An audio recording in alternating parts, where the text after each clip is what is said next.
নমো তস্য ভগবত অরহত সম্মা সম্বুদ্ধস্য বুদ্ধং শরণং গচ্ছামি। কর্মজ্ঞান বজ্র বা রামকৃষ্ণ দাসের করা ধম্মপদ গ্রন্থের বাংলা অনুবাদ পড়ার আজ সপ্তম দিন। তিব্বতী ধম্মপদকে হিন্দিতে আনার কাজটা করেছিলেন লাদাখের সেন্ট্রাল ইনস্টিটিউট অফ বুদ্ধিস্ট স্টাডিজের প্রধান আচার্য ওয়াংচুক দর্জি নেগি। আচার্য নেগির সেই ভাষ্যকে বাংলায় অনুবাদ করার কাজটা করেছেন রামকৃষ্ণ দাস, যিনি পরবর্তীকালে বৌদ্ধ ধর্মে দীক্ষিত হবেন এবং তার নাম হবে কর্ম জ্ঞান বজ্র। আধুনিককালের একমাত্র বাঙালি বজ্রযানী সন্ন্যাসী হিসাবে যিনি রচনা করবেন লামার ঝোলা নামের বই। ধম্মপদ গ্রন্থের সপ্তম অধ্যায়ের নাম হল অরহন্ত বজ্ঞ বা দ্য এনলাইটেন্ড। এই অধ্যায় অরহন্তের গুণাবলী ব্যক্ত করে, মানে যিনি সম্পূর্ণ মুক্ত, আসক্তি, কামনা এবং মোহ থেকে মুক্ত হয়ে যিনি চিরশান্তিতে বাস করেন। অরহন্ত বজ্ঞের বিস্তারিত আলোচনায় যাওয়ার আগে জানিয়ে রাখি, আমার নাম প্রবীর চ্যাটার্জি। আমি মিড লাইফ ট্রান্সফরমেশন কোচ। 40 পেরোনো পুরুষদের ভালো ভাবা, ভালো বলা আর ভালো দেখানো শিখিয়ে তাদের জীবন বদলাতে সাহায্য করাই আমার কাজ। এই কাজ সংক্রান্ত ভিডিও পোস্ট করছি প্রত্যেক সপ্তাহে। এখনও না করে থাকলে এখনই আমার এই চ্যানেল সাবস্ক্রাইব করুন, আর এই ভিডিওটাকে শেয়ার করতে ভুলবেন না যেন আপনার কোন বন্ধুর কাজে লেগে যায়। তাহলে কিন্তু আপনার দুটো কাজ রইল, সাবস্ক্রাইব এবং শেয়ার। এবারে আমরা ধম্মপদ গ্রন্থের সপ্তম অধ্যায় অরহন্ত বজ্ঞের এক একটি পদ, তাদের অর্থ এবং ভাবার্থ শুনে নিই। গতদিন বিশকস্য বিপ্পমুত্তস্য সব্বধি সব্যগন্তব্যহীনস্য পরিলাহ ন বিজ্জতি। যার মার্গ সমাপ্ত হয়ে গেছে, যিনি শোকহীন, বিমুক্ত, যিনি সব বন্ধন ছিন্ন করেছেন, তার কোনো রকমের দুঃখ পরিতাপ হবে না। রাজগৃহের গৃধ্রকূট পাহাড়ের উপর থেকে দেবদত্ত যখন ভগবানকে মারার জন্য শিলাখণ্ড নিক্ষেপ করল, তখন সেই প্রস্তরখণ্ড থেকে এক টুকরো এসে ভগবানের পায়ে লাগলো। সেকালের প্রসিদ্ধ বৈদ্য জীবক তাঁর চিকিৎসা করেছিলেন। জীবক ভগবানের পায়ে ওষুধ লাগিয়ে বস্ত্র বেঁধে দিলেন এবং তা খোলার জন্য পরে আসবেন বলে নগরের বাইরে কোথাও রোগী দেখতে চলে গেলেন। সেখান থেকে আসতে তাঁর কিছুটা দেরি হয়ে গেল। ততক্ষণে নগর দ্বার বন্ধ হয়ে গেছে। পরের দিন বৈদ্য অত্যন্ত চিন্তিত অবস্থায় ভগবানের কাছে গিয়ে আশঙ্কা প্রকাশ করলেন যে বাঁধন সঠিক সময় না খোলার জন্য ভগবানের অনিষ্ট হতে পারে। তখন এই প্রসঙ্গে ভগবান এই গাথাটি বলেছিলেন, উজ্জীঞ্জন্তি সতীমন্ত ন নিকেতে রমন্তিতে হংসা ব পল্ললং হিত্তা ও কোমকং জহন্তিতে। যিনি স্মৃতিধর হন, অর্থাৎ ধ্যান, বিপশ্যনা ইত্যাদিতে রত থাকেন, তিনি ঘরে থাকেন না। যেভাবে হাঁস জলাশয় ছেড়ে চলে যায়, সেইভাবে তিনি ঘর থেকে বেরিয়ে সর্বত্র বিচরণ করেন।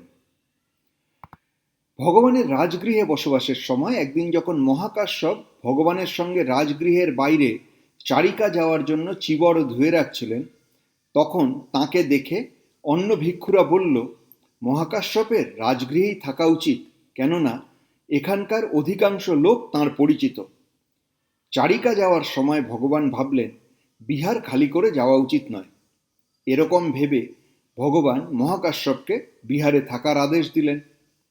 এই দেখে অন্য ভিক্ষুরা বলতে লাগলো, আমাদের কথা সত্যি হলো, আমরা যেমন ভেবেছি বুদ্ধ তেমনই ভেবেছেন। ভগবান যখন এই কথা শুনলেন, তখন তিনি ভিক্ষুদের ডেকে এই গাথাটি শুনিয়ে বললেন, ভিক্ষুগণ, আমার পুত্র অর্থাৎ শিষ্য প্রত্যয়ে এবং কুলে আসক্ত হওয়ার নয়, কিন্তু সে আমার কথা মেনেই বিহারে থেকে যেতে রাজি হয়েছে। যেমন সরোবরে নেমে বিচরণ করে রাজহংস চলে যায়, আমার পুত্র তেমনি। যে সং সন্নিচয় নথি যে পরিঙ্গাত ভোজনা সুঙ্গত অনিমিত্ত চ বিমক্ষজস্য গোচর আকাশেব শকুন্তানং গতি তে সং দুরন্নয়া। যিনি বস্তুসমূহের সঞ্চয় করেন না, নিয়ন্ত্রিত ভোজন করেন, শূন্যতা স্বরূপ বা কারণরহিত নির্বাণ যার কাছে দেখা দেয়, তার গতি আকাশে পাখির গতির মতোই নিরূপণ করা যায় না। বেলট্টিসিস স্থবির জেতবনে থাকার সময় ভিক্ষালব্ধ খাবার খেয়ে অবশিষ্ট খাদ্য শুকিয়ে রেখে দিতেন। আর ধ্যান ভাবনায় অনেক দিন অতিবাহিত করার পর প্রয়োজন হলে সেগুলি খেতেন। প্রতিদিন ভিক্ষা করতে যাওয়া তাঁর কাছে ঝঞ্ঝাট মনে হতো। ভিক্ষুরা এসব জেনে তাকে উল্টোপাল্টা বলতে লাগলো। যখন ভগবান এ কথা জানলেন, তখন তিনি শিক্ষাপদ দ্বারা এরকম করতে নিষেধ করে স্থবিরের স্বল্প ইচ্ছা প্রকাশ করার উপদেশ দিলেন। সেই সময় তিনি এই গাথাটি বলেছিলেন। সাধারণত গৃহস্থ এবং ভিক্ষু উভয়ের জন্য 5 রকমের সঞ্চয় বা সংগ্রহকে মিথ্যা জীবনযাপন হিসাবে মানা হয়েছে। প্রথমত, কারো কাছ থেকে ধন বা বস্তু পাওয়ার জন্য প্রশংসাসূচক কথা বা বাকপটুতার দ্বারা সেগুলি পাওয়া। দ্বিতীয়ত, কারো কাছে নিজের ঈপ্সিত বস্তু দেখে তা পাওয়ার জন্য সোজা কথা না বলে ঘুরিয়ে তা পাওয়ার কামনা করা। তৃতীয়ত, আগে কারো কাছ থেকে কোনো উপহার পেয়ে থাকলে পুনরায় তা মনে করিয়ে দিয়ে তার কাছ থেকে আবার পাওয়ার ইচ্ছা করা। চতুর্থত, কোনো উচ্চ পদাধিকারী বা ধনবানের কাছে গিয়ে ফুল ফল ইত্যাদি উপহার দিয়ে গুরুত্বপূর্ণ কাজ সিদ্ধ করার চেষ্টা বা উপায় করা। এবং পঞ্চমত, শুধুমাত্র ভিক্ষুদের জন্য যে ভিক্ষু ব্যক্তিগত সম্পত্তি সংগ্রহ করতে পারবে না। যদি তা করে তাহলে সে মিথ্যাই ভিক্ষুর জীবনযাপন করছে বলা হবে। যস্যা সবা পরীক্ষিণা আহারে চ অনিশ্চিত সঙ্গঙ্গত অনিমিত্ত চ বিমোক্ষযস্য গোচর আকাশেব শকুন্তনং পদং তস্য দুরন্নয়। যার আশ্রব ক্ষীণ হয়ে গেছে, নষ্ট হয়ে গেছে, যিনি আহারে আসক্ত নন, শূন্যতাকে যিনি নিজের বিষয় বানিয়েছেন, অর্থাৎ যিনি অনিমিত্ত বিমোক্ষে স্থিত হয়েছেন, তাঁর গতি আকাশে উড়ন্ত পাখির মতো দুর্গেয়। তথাগত বুদ্ধ যখন একদিন রাজগৃহের বেণুবন বিহারে বসেছিলেন, তখন স্থবির ও অনিরুদ্ধ এখানে ওখানে জঞ্জালের ভিতরে কাপড়ের টুকরো খুঁজছিলেন। তার চিবর ছিঁড়ে গেছিল। সেই সময় তার পূর্বজন্মের স্ত্রী দেবলোকে জন্ম নিয়েছিলেন। অনিরুদ্ধকে কাপড়ের টুকরো খুঁজতে দেখে তিনি সেখানে এসে জঞ্জাল রাখার জায়গায় কয়েক গজ কাপড় লুকিয়ে রাখলেন। সেটা নিয়ে অনিরুদ্ধ বিহারে আসার পরের দিন ভিক্ষুরা তাঁর চিবর সেলাই করে দিল। তারপর সেদিন পূর্বজন্মের স্ত্রী নগরে ঘুরে ঘুরে ঘোষণা করে দিলেন যে আজ ভোজন করার জন্য ভিক্ষুদের নগরে আসতে হবে না, বিহারেই খাবার দেওয়া হবে। দুপুরে বিহারে এত খাবার তৈরি হলো যে শেষ পর্যন্ত অনেক রয়ে গেল। এই দেখে ভিক্ষুরা বলল যে এত খাবার তৈরি করতে দেওয়া অনিরুদ্ধের উচিত হয়নি, কত নষ্ট হয়ে গেল। ভগবানও সেখানে ছিলেন।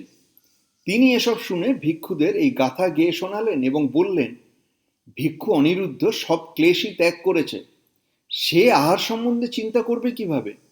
সে তো এক দেবতার মতো অনুভব নিয়ে রয়েছে।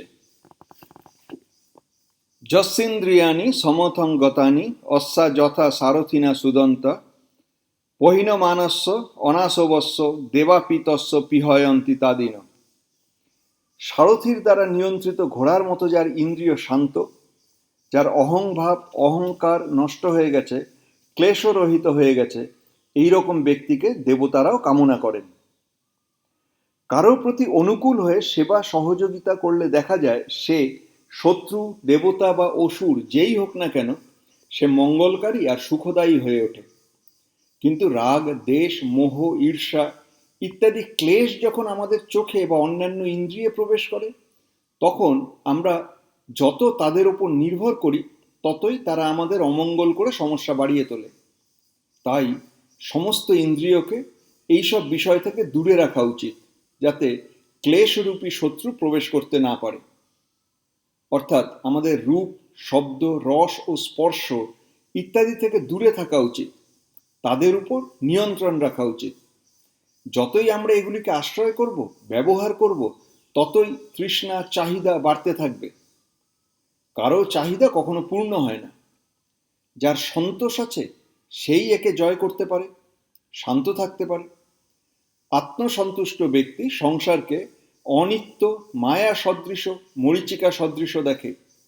অতএব অনিত্যতা, অসারতাকে স্মরণ করে নিজ চিত্ত এবং ইন্দ্রিয়কে নিয়ন্ত্রণ করা চাই। পঠবিষম নো বিরুজ্ঝতি ইন্দোখিলুপম তাদি সুব্বত রহদব অপেতকদ্যম সংসারা ন ভবন্তি তাদিন। পৃথিবীর মতো অটল, ইন্দ্রের বজ্রের মতো সুদৃঢ় যে ব্রতধারী ক্ষুব্ধ হয় না, সেই স্থির পুরুষের মধ্যে সাংসারিক ময়লা থাকে না। তিনি সেই সরোবরের মতো নির্মল, যেখানে কাদা থাকে না। মাটিতে লোকেরা অসুচি অর্থাৎ ময়লাও ফেলে, আবার সূচি অর্থাৎ ভালো জিনিসও ফেলে, কিন্তু তাতে পৃথিবী ঘৃণাও করে না, আবার আনন্দিতও হয় না। সেই রকম যে ব্যক্তি নির্বাণ এবং মোক্ষ লাভের জন্য প্রকৃত ব্রত নিয়েছে, তাকে নিন্দা, প্রশংসা, যশ, অপযশ ইত্যাদি সামাজিক ব্যাপার প্রভাবিত করতে পারে না। বুদ্ধত্ব প্রাপ্তির জন্য 10টি পারমিতার অভ্যাস করতে হয়, যেমন দান, শীল, ক্ষান্তি, বীর্য, সমাধি, প্রজ্ঞা, উপায়, বল, প্রণিধান আর জ্ঞান পারমিতা। এই 10 পারমিতার সঠিক আচরণ ও পালন বিনা বুদ্ধত্ব প্রাপ্তি হতে পারে না। যিনি ক্ষান্তি পারমিতার ব্রত নিয়েছেন, তাকে নিন্দা, পীড়ন এবং বিরক্ত করলেও তিনি তা পালন করেন। যদি বিরক্তকারী বা নিন্দাকারী না থাকে, তাহলে ক্ষান্তি পারমিতার ব্রত কিভাবে পূর্ণ হবে? যদি দান গ্রহীতাই না থাকে, তবে দান পারমিতার অভ্যাস হবে কিভাবে? এসব ছাড়া বুদ্ধত্ব প্রাপ্তি কি করে হবে? যদি বুদ্ধত্ব না হয়, তবে এই সংসার চক্রে কখনো ধনী, কখনো গরিব, কখনো স্বাস্থ্যবান তো কখনো দুর্বল, কখনো মহান বা কখনো হীন হয়ে জন্ম নিয়ে সুখ দুঃখ ভোগ করতে হবে। কেননা চিত্তের নিরন্তরতা সবসময় চলছে, তা অনাদিকাল থেকে চলে আসছে, আর অনন্তকাল পর্যন্ত এই ভবসাগরে চলতে থাকবে। সন্তং তস্য মনং হতি সন্তা বাচা চ কম্মঞ্চ সম্বন্ধঙ্গ বিমুক্তস্য উপসন্তস্য তাদিন। যে ব্যক্তির মন শান্ত হয়, তার কথা আর কাজও সেরকম শান্ত হয়। যিনি সঠিক জ্ঞানের দ্বারা নির্বাণ মুক্তিকে জেনেছেন, সেই উপশান্ততাই অর্হত্ব।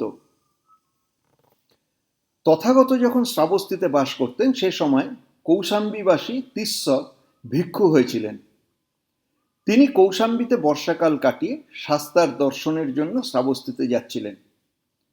তখন তার সেবক নিজের 7 বছরের পুত্রকে শিক্ষার্থী শ্রমণ করে তার সেবার জন্য পাঠিয়ে দিল। বালক যখন শ্রমণের কাছে এলো, তখন তীব্র বৈরাগ্য নিয়ে অর্হত হয়ে গেল। তিস্য তাকে সেবক রূপে নিয়ে শ্রাবস্তির উদ্দেশ্যে বেরিয়ে পড়লেন। পথে এক বিহারে থামার পর তিস্য শ্রমণকেও তাঁরই সঙ্গে একই ঘরে শুয়ে পড়ার জন্য বললেন, কেননা আগন্তুকের বাইরে ঘুমানো উচিত নয়। স্থবির ও তিস্য সঙ্গে সঙ্গে ঘুমিয়ে পড়লেন। শ্রমণের মনে হলো আচার্যর সঙ্গে এক ঘরে ঘুমানো উচিত নয়, বিনয় নিয়মের অনুসারে তা আপত্তিকর। তাই সে এক কোণে গিয়ে বসে রইল। সকালে স্থবির জেগে দেখলেন শ্রমণ বাইরে এক কোণায় পড়ে আছে। রেগে গিয়ে তিনি তাকে পাখা দিয়ে মেরে বসলেন। চোখে আঘাত লাগায় তার একটা চোখ নষ্ট হয়ে গেল। তারপরেও শ্রমণ এক হাতে চোখ চেপে ধরে অন্য হাতে সব কাজ করে ফেলল। যখন সে এক হাতে গরম জল ও দাঁতন দিল, তা দেখে তিস্য তার কারণ জিজ্ঞাসা করলেন। সে হাত সরিয়ে নষ্ট হয়ে যাওয়া চোখ দেখালো। তিস্য লজ্জিত হয়ে শিষ্যের পায়ে পড়ে ক্ষমা চাইতে লাগলেন। সে বলল, এটা আপনার দোষ নয়, এ সংসার চক্রের দোষ, আমি আপনাকে ক্ষমা করছি। যখন সেখান থেকে শ্রাবস্তিতে গিয়ে তিস্য এই কথা বুদ্ধকে বললেন, বুদ্ধ তার উত্তরে এই গাথাটি শুনিয়ে বলেছিলেন, যিনি সঠিক জ্ঞান লাভ করে অর্হৎ পদ লাভ করেছেন, তার মন শান্ত হবে, কথা আর কাজও শান্ত হবে। অশ্রদ্ধ অকতঙ্গঙ্গ চ সন্ধিচ্ছেদ চ যো নর হতাবকাশ বন্তাস সবে উত্তম পরিস। যিনি ইচ্ছার ঊর্ধ্বে উঠে গেছেন, যিনি অসংস্কৃত নির্বাণকে জেনে বন্ধন ছিন্ন করে ফেলেছেন, তিনি উত্তম পুরুষ। পার্থিব জীবন কি? বাচ্চাদের কাছে খেলাধুলা, অভুক্তের কাছে অন্ন জল আর ঠান্ডার জন্য গরম কাপড়। যদি এই আবশ্যকতা পূর্ণ না হয়, তবে জীবন থাকতে পারে না, জীবনযাপন সম্ভব নাও হতে পারে। কিন্তু এসব থাকার পরও আমরা শান্তিতে বাঁচতে পারি না। এর একমাত্র কারণ বিষম গতিতে জীবন কাটানো, নিজের সঙ্গে নিজের চিন্তার সংঘর্ষ হওয়া, আমাদের কথায় ও কাজে পার্থক্য। গামে বা ইয়দি বা হরঙ্গঙ্গে নিম্নে বা ইয়দি বা থলে যথারন্ত বিহরন্তি তং ভূমিং রামণেজ্জকং। গ্রামে হোক বা বনে, সরোবরের পাশে হোক বা মাঠে, যেখানে অর্হৎ বাস করেন তাই রমণীয় স্থান। যখন আমরা বাহ্যিক দৃষ্টিতে দেখি তখন মাটি, গাছপালায় আর ফল ফুলে খুব বেশি পার্থক্য দেখি না। বুদ্ধগয়ার মাটি যেমন, তেমনি দিল্লি বা পাটনারও।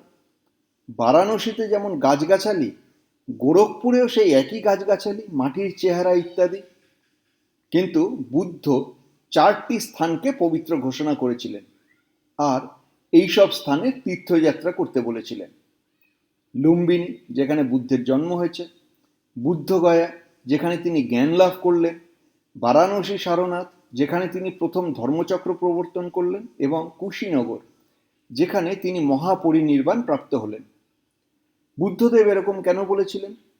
কেননা মাটির রং, তার প্রকৃতি ইত্যাদিতে মিল থাকলেও কোথাও সোনার খনি পাওয়া যায়, কোথাও রূপা, তামা, লোহা আর কয়লা, আবার কোনো জায়গায় কিছুই পাওয়া যায় না। একে প্রকৃতির দান বা সেই জায়গার পরিবেশের প্রভাব হিসাবে দেখা উচিত। সেই রকমই এই 4টি জায়গা এমন স্থান যার পরিবেশ মহান পুরুষের সৃষ্টি এবং ধ্যান ভাবনা করার উপযোগী, চিত্ত শান্ত করার উপযুক্ত। এসব আমরা সাধারণ চোখ দিয়ে দেখতে পাবো না, কিন্তু যার দিব্য চক্ষু আছে তিনি দেখেছেন। যেমন মাটির নিচের খনির অবস্থান আমরা সাধারণ চোখ দিয়ে দেখতে পাই না, মেশিনের দরকার হয়, সেভাবেই সন্ত মহাত্মারা সেই স্থান অনুভব করেছেন, দেখেছেন আর সেখানে গিয়ে ধ্যান ভাবনা করে উচ্চ পদে স্থান পেয়েছেন এবং সেই জায়গাকে পবিত্র করেছেন। এই কারণেই এই তীর্থস্থান পবিত্র। তাই অন্য জায়গায় মাসের পর মাস তপস্যা করার চেয়ে এসব পবিত্র জায়গায় কিছুদিন ধ্যান করলে ধ্যান গভীর হয় আর তার পরিণাম লাভ করা অনেক সহজ হয়, দ্রুত ফল পাওয়া যায়। রমণীয়ানি অরঙ্গাঙ্গানি যত্থ ন রমতি জন বিতরাগা রমেশ্বন্তি নতে কামগবেশিন। যেখানে সাধারণ মানুষের ভালো লাগে না এমন নিভৃত স্থান বিতরাগীদের ভালো লাগে, রমণীয় লাগে। কেননা বিতরাগী কাম ভোগের পেছনে দৌড়য় না। নির্জনতা যার প্রিয় সেই ব্যক্তি ধ্যান ভাবনা করতে করতে কন্দর, গুহা আর মুক্ত জায়গায় যেতে চায়, কেননা সেখানে সাংসারিক প্রলোভন সাধনার পথে বাধা সৃষ্টি করে না। আবার কামভাবাপন্ন সাধারণ লোকেরা ভিড়ে ভর্তি নগর, বেশ্যাগৃহে আর জুয়াখানায় থাকতে পছন্দ করে। শুধু তাই নয়, এখনকার লোকেরা 2 ভাগে, 2 মতে ভাগ হয়ে আছে। একদল জড়বাদী চিন্তার জন্য জীবনকে সবসময় রঙিন বানাতে চায়, অন্যরা আধ্যাত্মিক ভাবনার কারণে জীবনকে শান্তির কেন্দ্র বানাতে চায়।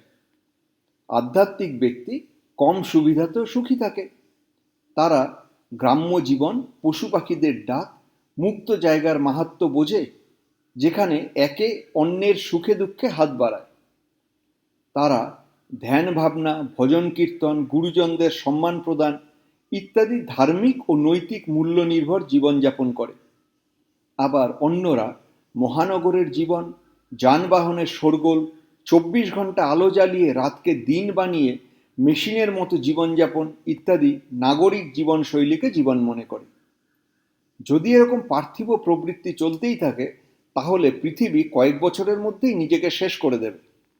তাহলে এতক্ষণ ধরে আমরা শিখলাম জ্ঞানপ্রাপ্ত ব্যক্তি দুঃখ থেকে মুক্ত, ইচ্ছা ত্যাগ করলে শান্তি পাওয়া যায়, অর্থাৎ সত্যিকারের সুখ ভেতর থেকে আসে।